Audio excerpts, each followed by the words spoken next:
Friends, ഞാൻ പുതിയൊരു channel തുടങ്ങുകയാണ്. ചാനൽ നെയിം തേപ്പ് വ്ലോഗ്സ് എന്നാണ്. പ്രണയിക്കുന്നവരുടെയും പ്രണയം നിരാശരായവരെ കുറിച്ചുമാണ് നമ്മുടെ ചാനലിലൂടെ ഉള്ളത്. ലവ് ഫെയിലർ ആയിട്ടുള്ളവർക്ക് വേണ്ടിയാണ് ഈ ചാനൽ കൂടുതലുമായിട്ടും വീഡിയോ ചെയ്യുന്നത്. അപ്പം നിങ്ങൾ ഓർക്കും തേപ്പ് വ്ലോഗ് എന്തെന്നാണ് പേരിട്ടത്.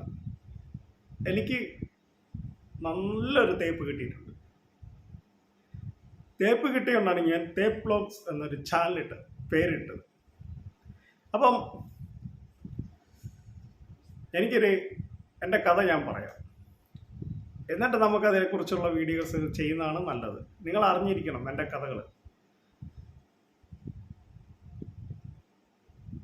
ഞാൻ ബാംഗ്ലൂർ നേഴ്സിംഗ് പഠിച്ച സമയത്ത് കോളേജിൽ ചെന്നപ്പോൾ എൻ്റെ ജൂനിയറായിട്ടൊരു കുട്ടിയുടെ പേര് ഞാൻ വെളിപ്പെടുത്തുന്നില്ല, അവളും ഞാനും പരിചയപ്പെട്ടു. ആദ്യകാലങ്ങളിൽ നല്ല കൂട്ടുകൾ, നല്ല ഫ്രണ്ട്സായിരുന്നു, ഇതൊക്കെയായിരുന്നു. അതിനുശേഷം ഞാൻ എൻ്റെ കോഴ്സ് കഴിഞ്ഞു. അതുവരെ നല്ല സുഹൃത്തുക്കളാണ് ഞങ്ങൾ. കോഴ്സ് കഴിയുന്നിടം വരെ ഞാൻ നല്ല സുഹൃത്തുക്കളാണ്. അതിനുശേഷം ആ കുട്ടി തന്നെയാണ് എന്നോട് പറഞ്ഞത്, എനിക്ക് സുഹൃത്ത് ബന്ധം പറ്റത്തില്ല, നമുക്ക് മാരേജ് ചെയ്യാം എന്ന് പറഞ്ഞു. ഒക്കെ ഞാൻ സമ്മതിച്ചു. അതിനുശേഷം ഞങ്ങൾ 8 വർഷം സ്നേഹിച്ചു. അവള് സൗദിക്കും പോയി, ഞാൻ മൈസൂർ ജോലിക്കും കയറി. അപ്പം ഞങ്ങൾ എപ്പോഴും സംസാരിക്കുക അങ്ങനെയൊന്നുമില്ല. പക്ഷെ എൻ്റെ ക്യാരക്ടർ അവളുടെ ക്യാരക്ടറും തമ്മിൽ ഡിഫറെൻ്റാണ്. അവള് ഭയങ്കര പെട്ടെന്ന് ദേഷ്യം വരിക, അങ്ങനെയുള്ള ക്യാരക്ടറായിരുന്നു ആ കുട്ടിയുടെ. എനിക്കങ്ങനെയല്ല, എനിക്ക് പെട്ടെന്ന് ദേഷ്യം വരിക, എനിക്ക് കൂടുതലും തമാശകളൊക്കെ പറഞ്ഞു നിൽക്കുന്ന ഒരു ക്യാരക്ടർ. എന്ത് പറഞ്ഞാലും കുറ്റമാണ്, എന്നിട്ട് നമ്മൾ പോട്ടെ എന്നുള്ള രീതിയിൽ നമ്മൾ എടുത്തു. അതൊന്നും അല്ല നമ്മുടെ കാര്യം. വഴിയിലേക്ക് വരാം. അതിനുശേഷം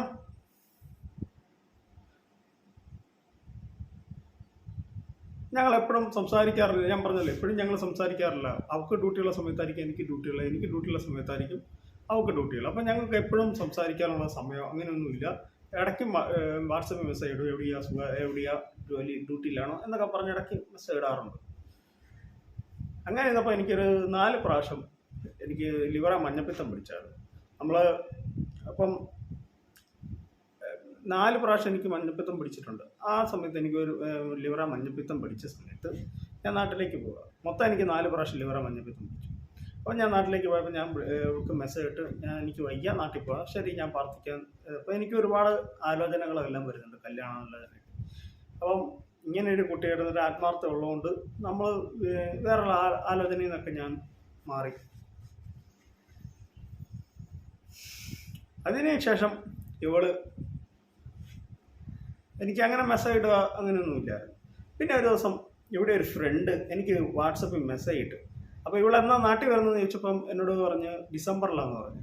ഇതെല്ലാം കഴിഞ്ഞ് ഞാൻ നാട്ടിൽ ചെന്നപ്പോൾ ഇവിടെ ഒരു ഫ്രണ്ട് എനിക്ക് വാട്സപ്പിൽ മെസ്സേജ് ഇട്ട്, അവൾ വിളിച്ചായിരുന്നോ എന്ന് ചോദിച്ചു. ഞാൻ പറഞ്ഞില്ല, അവൾ നാട്ടിൽ വന്നെന്ന് എന്നോട് പറഞ്ഞ്, ബാക്കിയൊന്നും എനിക്ക് അറിയില്ലെന്ന് പറഞ്ഞു. അവൾക്ക് ഒരു എൻഗേജ്മെൻ്റ് ഉണ്ട്, അവിടെ എൻഗേജ്മെൻ്റ് ആയിരുന്നു ഇന്നലെ, അത് കഴിഞ്ഞു. ഞാൻ വിശ്വസിച്ചില്ല. ഞാനകത്ത് ഈ കൂട്ടുകാർ വെറുതെ പറയുന്നതാണ്. ഫോട്ടോ എടുത്ത് വെച്ച് വന്ന് ഒരാളോട്ട് നിൽക്കുന്ന ഫോട്ടോ. അപ്പോൾ ഇവളെ വിളിച്ചിട്ട് ഇവള് ഫോണൊന്നും എടുക്കുന്നില്ല, അങ്ങനെയൊക്കെയായിരുന്നു. ഓക്കെ. അപ്പോൾ എനിക്ക് വിശ്വാസമായി, ഒരുപാട് പ്രയാസമായി മാനസികമായി. നമുക്കറിയാമല്ലോ, ആത്മാർത്ഥമായി സ്നേഹിക്കുന്ന ഒരാൾ നമ്മുടെ നിന്ന് വിട്ടാകുമ്പോൾ ഉണ്ടാകുന്ന വേദന നമുക്ക് എല്ലാവർക്കും അറിയാവുന്ന ഒരു കാര്യമാണ്. അതിനുശേഷം ഇവളൊരു മെസ്സേജ് ഇട്ടു ടെലഗ്രാമിൽ. നമ്മളും കണ്ടിട്ടില്ല, കേട്ടിട്ടില്ല, സംസാരിച്ചിട്ടില്ല. എനിക്ക് മാനസികമായി ഞാൻ തകർന്നു. ഇവിടെ കല്യാണത്തിന് ഒരാഴ്ച മുന്നേ സത്യമായി നടന്ന കാര്യമാണ്. ഞാൻ എന്ത് ചെയ്താൽ എന്ന് ചോദിച്ചാൽ, ഞാനൊരു തേപ്പൊട്ടി മേടിച്ചു. എൻ്റെ വീട്ടിൽ പോലും ഇല്ല സത്യം പറഞ്ഞാൽ അത്രയും വലിയ തേപ്പൊട്ടി. 2500 രൂപ വിലയുള്ള തേപ്പൊട്ടി ഞാൻ വാങ്ങിയിട്ട്. അപ്പോൾ എൻ്റെ വീട്ടിൽ 1000 രൂപയുടെ തേപ്പൊട്ടി ഉള്ളൂ കേട്ടോ, അത് നിങ്ങൾ മനസ്സിലാക്കണം. ഞാൻ എന്നിട്ടത് ബോക്സ് ചെയ്ത് ഇവിടെ വീട്ടിലെ അഡ്രസ്സിലേക്ക് ഞാൻ അയച്ചു കൊടുത്തു. നിനക്ക് എൻ്റെ വിവാഹ സമ്മാനം എന്ന് പറഞ്ഞു. പിന്നെ എനിക്കിപ്പോൾ അവളോട് ഒരു വൈരാഗ്യമില്ല, ഞാൻ അവളെ കുറിച്ച് ചിന്തിക്കാറുമില്ല. അപ്പോൾ ആ സമയത്ത് നമ്മൾ ഒരുപാട് മാനസികമായ ഇതിലൂടെ നമ്മൾ പോയി. അതിന് ശേഷം ഞാൻ സൈക്കോളജി കൗൺസിലിംഗ് പഠിച്ചു. ഇപ്പോൾ എനിക്ക് ഒരാളുടെ മൈൻഡ് റീഡ് ചെയ്യാൻ, അവരുടെ കാര്യങ്ങൾ അറിയാൻ ഒക്കെ എനിക്ക് പറ്റും.